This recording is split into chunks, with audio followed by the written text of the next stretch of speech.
Hi guys, this is NJ.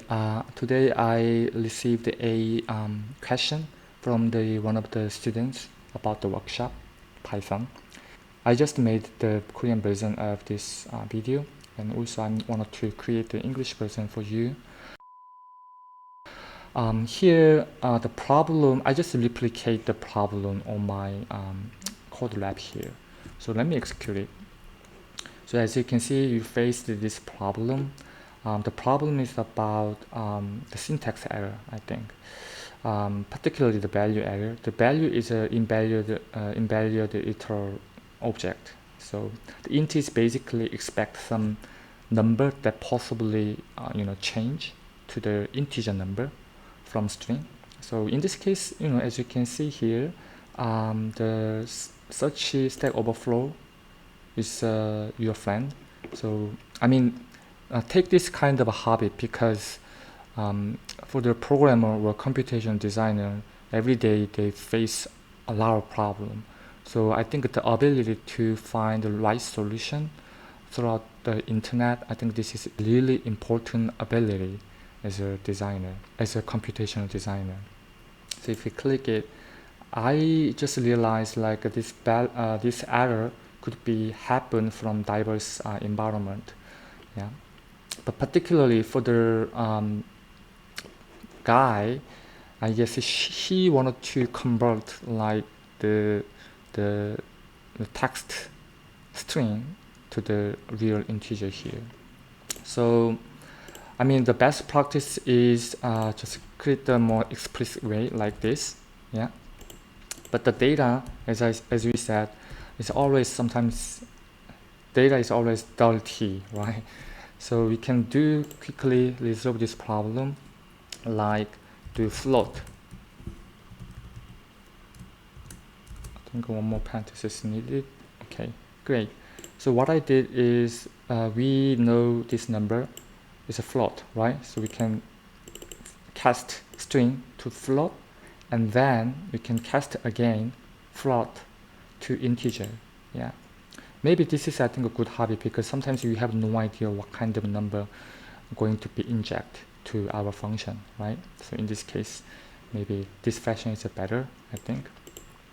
So just think about it. If I put like 5 here, yeah, it doesn't make sense, right? Because the computer has no idea. But human being easily detect, oh, this possibly can be casted as a number, like integer in this case. But computer has no idea about the 0. What does it mean, the point here and then 0 here? So they just expect a possible string which could be cast as integer, right? So this is the question. Let me revert as it is. Great. So as you can see, the reason we are successfully execute this line of code is because this is integer string here. Yeah, it's a number. So we are able to cast clearly. As a second question, the guy just asked me like why the result gonna different, because as you can see here, we print starting from 5 to 1. However, here we're starting from 4 to 0, right? The reason we receive this, different result is because we print the result, I mean the iter variable, and then we minus 1 to that variable. So it makes sense, right? Because the first number is 5 here. So inside of the while loop, the 5 is bigger than 1. So that still the variable inside of the iter is 5. And then we print 5. And then we deduct the iter value. And then the other loop, now we print iter as a number 4. It's like a procedural programming. So just read these codes line by line. But here you deduct number 1 to the iter, right? The variable, and then print. So I think this is totally makes sense. So keep in mind, you need to follow the execution flow line by line. And the other question is, what is the difference between append and extend? As you can see here, there's a search Stack Overflow here. There's a lot of possible answer, yeah. But here, usually extend is a function when you want to add list to list, yeah. But right now we have the integer, the item, right? So we have an item. So I think append is a better term, better function in this case, right? So we successfully executed. But if you wanted to use extend, again, the expected value for the extended function is list, right? So I can make the g value as a list. In this case, we can successfully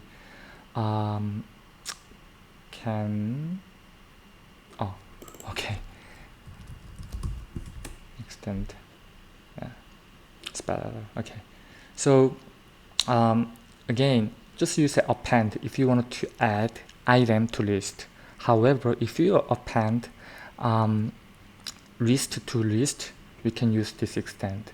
Okay, yeah, this is just some basic syntax problem in Python. Yeah. This problem, as I said, we need to, the habit is really important for the programming. So explicit way is always better. So in this case, the sorted function is expect some number in this case. Yeah. So as you can see here, not support between instance of string and integer. Probably you can, I don't know, let me try actually. We can convert all the number to string.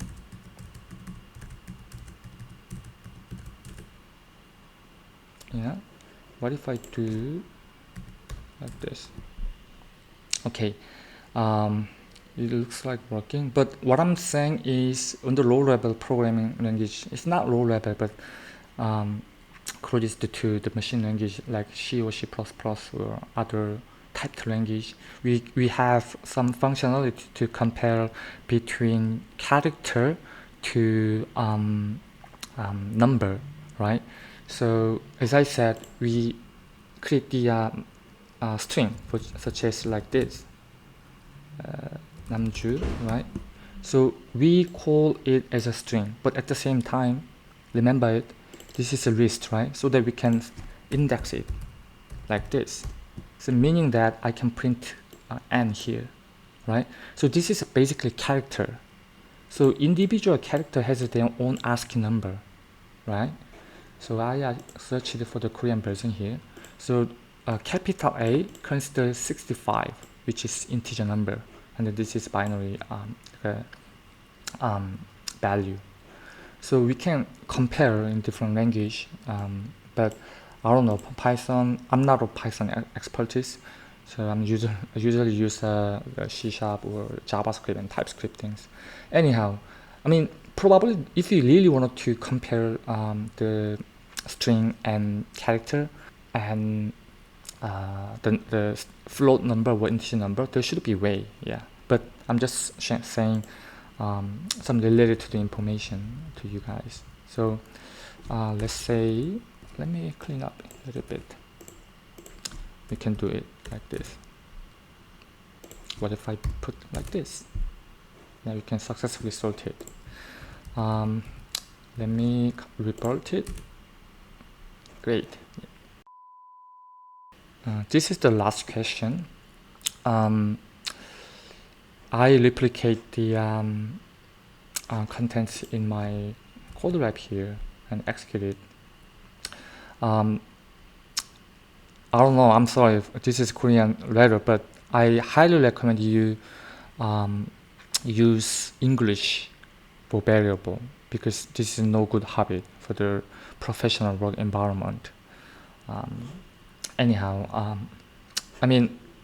just take a look at this console here, number 15, yeah?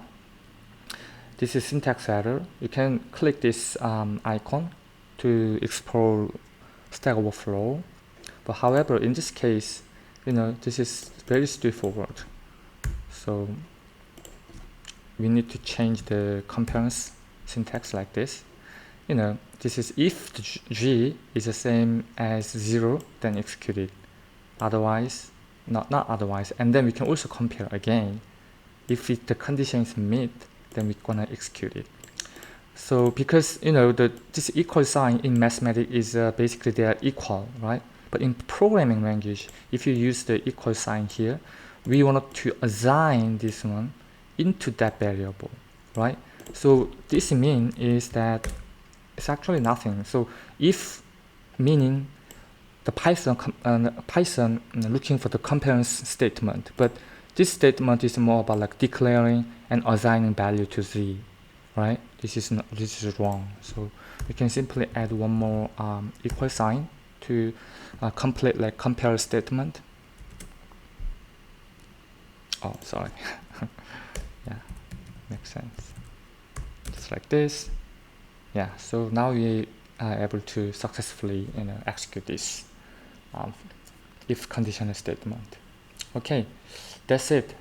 If you have any question, please let me know. Again, having questions is always good when it comes to learn something. Thank you.